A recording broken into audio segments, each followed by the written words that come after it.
WNBA Commissioner's Cup. Napheesa Collier, Minnesota Lynx look to make history as Caitlin Clark's Indiana Fever find their footing. It remains to be seen whether the 2025 Commissioner's Cup between the Indiana Fever and Minnesota Lynx will become a finals preview. What's clear is that the lead offensive weapons will be battling again soon.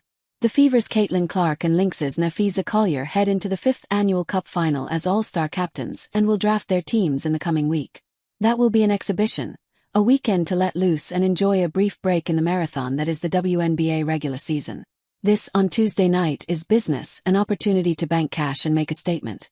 The Lynx, 14-2, are in search of re-establishing their dominance on the national stage, while the Fever, 8-8, are searching for themselves as they hover around .500, navigating turbulent waters in every direction. It's a really great opportunity for us to go in there and see what we're made of and to have a little pressure, Clark told reporters on Sunday. Also to just go out there and play our game. You don't have to play any different than we have been playing. Indiana entered the season with the most promise of any team not named New York or Minnesota. At the Fever's best, they're worthy of the label. But they haven't been their best enough.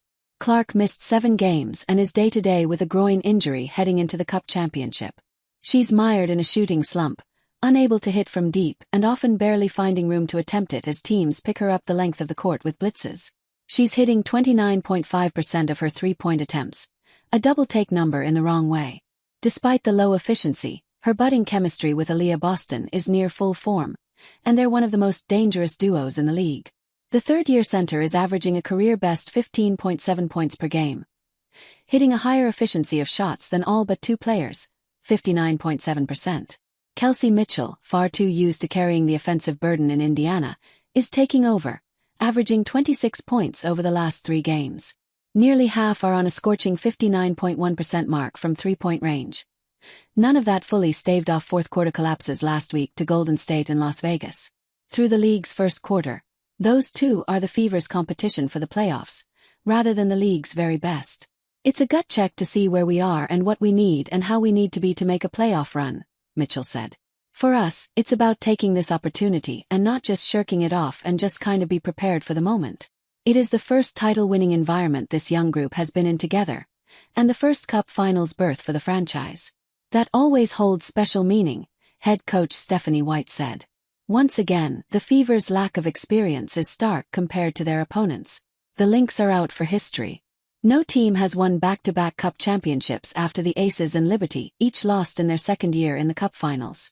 Whatever the name of the championship is, you want the hardware, Lynx head coach Cheryl Reeves said after a 102-63 rout of the Connecticut Sun on Sunday. And this will be a feather in the cap for this group. Minnesota took down New York a year ago to make a definitive statement that the Lynx were finals contenders. They went on to meet the Liberty in a thrilling 5-game series that went down to the final minutes. The two appeared on a collision course for October, though it may have taken a hit. New York 11-5 is fading in the standings while center Jonquil Jones is out with an ankle injury. All 5 Minnesota starters are back to push the Lynx better on both ends. Their 106.6 offense rating is 5 points better than last year, while their defensive rating is 1 point lower and still best in the league. Collier, who missed 3 games with a back injury, is the leading MVP candidate, boasting top 5 averages in points, 24.4 leading the league, rebounds 8.5, steals 1.8 and blocks 1.5, while flirting with a 50/40/90 shooting season. The Lynx will host this year and Collier expects the atmosphere to be similar to a playoff game. For the players, it's more meaningful in at least one way. They've talked about they're going to make more money in a Commissioner's Cup game than they will in a deep playoff run, Reeves said. So this is really meaningful to them, especially some of our younger players. And the veterans are very aware of the meaning of that. The winning team pockets $500,000, more than a single player's supermax salary and 1/3 of a team's hard salary cap. I want that bag, Lynx point guard Courtney Williams said. Straight up. Call a spade a spade.